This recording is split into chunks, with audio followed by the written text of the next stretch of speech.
कि हमको vote bank बनना पड़ेगा। अरे भाई 5% वाले, जिनका पूरे भारत में आबादी 5% 7% है, वो पूरे भारत की राजनीतिक व्यवस्था को उस 5% के बलबूते अपने चारों ओर घुमाते रहते हैं। घुमाते हैं कि नहीं घुमाते हैं?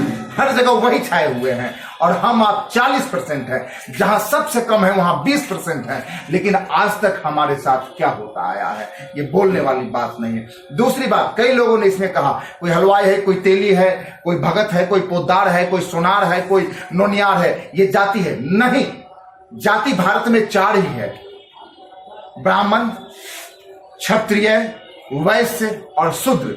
ब्राह्मणवादी व्यवस्था ने, मनुवादी व्यवस्था ने क्या किया, जो वैश्य समुदाय जिसका कि व्यापार पे, जिसका पूंजी पे कब्जा था, उसने क्या किया, देखा कि ये बहुत ज्यादा संख्या में है तो इसको टुकड़ों में डाल दो। जो जिसका व्यापार था उस नाम से उस जाति को इंगित कर दो, ये अपने आप अलग हो जाएगा। और उसके बाद इन लोगों के हाथ में अगर पैसा रहेगा और ये लोग एकत्रित रहेंगे, तो जिस तरह चंद्रगुप्त मौर्य और चाणक्य ने भारत पे राज किया, चंद्रगुप्त मौर्य वैश्य समुदाय से था, आप लोग याद रखेंगे। चंद्रगुप्त मौर्य ने जिस तरह शासन किया, उसी प्रकार इसी लोगों के किले की मां के कोख से क्या पता कोई चंद्रगुप्त मौर्य निकले और वो हमारे पे शासन करे। फिर हमारी सामंतवादी और ब्राह्मणवादी व्यवस्था का क्या होगा? तो इस चीज के लिए उन्होंने हमारे वैश्य जाति को कई उपजातियों में बांट दिया और हमारे बुजुर्गों के मन में, हमारी पिछली नस्लों के मन में यह चीज डाल दिया कि तुम जाति हो, उपजाति नहीं। एक्चुअली आज मैं अगर हलवाई हूं तो मैं उपजाति हूं वैश्य समुदाय का, मैं जाति नहीं हूं। आप अगर तेली या भगत या नुनियार या कुछ भी हैं तो आप उपजाति हैं, आप जाति नहीं हैं।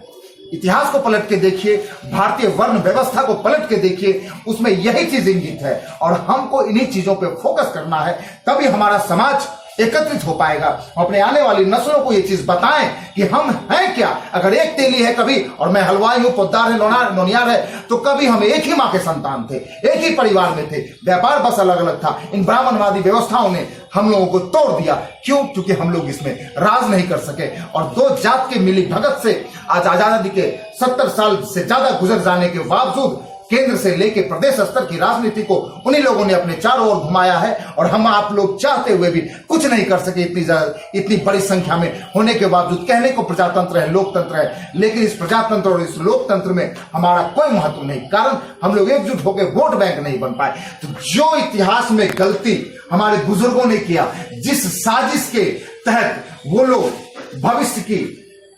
भविष्य का आकलन नहीं कर सके, हमें उन चीजों को ध्यान में रखते हुए अपने आने वाली नस्लों के लिए इस स्वाधीनता नाम के बैनर के तले अपने आप को स्वाधीन घोषित करना है।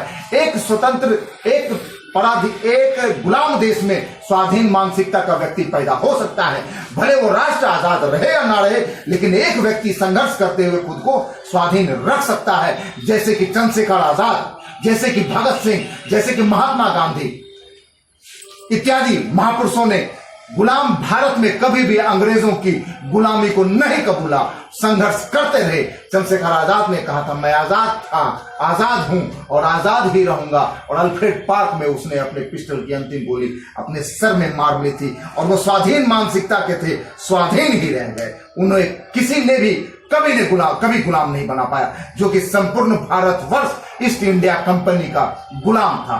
तो भी एक व्यक्ति मात्र, मेरे और आपके जैसा हार मांस का व्यक्ति, वो गुलाम नहीं बना सका। वो तो फिर हम तो यहाँ एक कौम है, हम तो संवैधानिक रूप से स्वतंत्र हैं, हमारे पास सारे अधिकार है। बस हमें वो सीखना है कि हम इस अधिकार को उस सरकार से, उस सिस्टम के गले में हाथ डाल के, मुंह में हाथ डाल के, उसके आंख से कैसे खींच के बाहर निकाल सके। और इसके लिए आज हमारा युवा बुद्धिजीवी वर्ग सब तैयार है, हम कहीं से पीछे नहीं हैं। हमें आगे बढ़ना है और अपने स्वाधीनता को इस संवैधानिक स्वतंत्रता से वापस लेनी है। और हमको इस समाज में दूसरे समुदाय के साथ, दूसरे विशेष वर्गों के साथ कांधा से कांधा मिला के चलना है, ताकि हमारे आने वाली नस्लें हमें याद रखे, वो गौरवान्वित हो।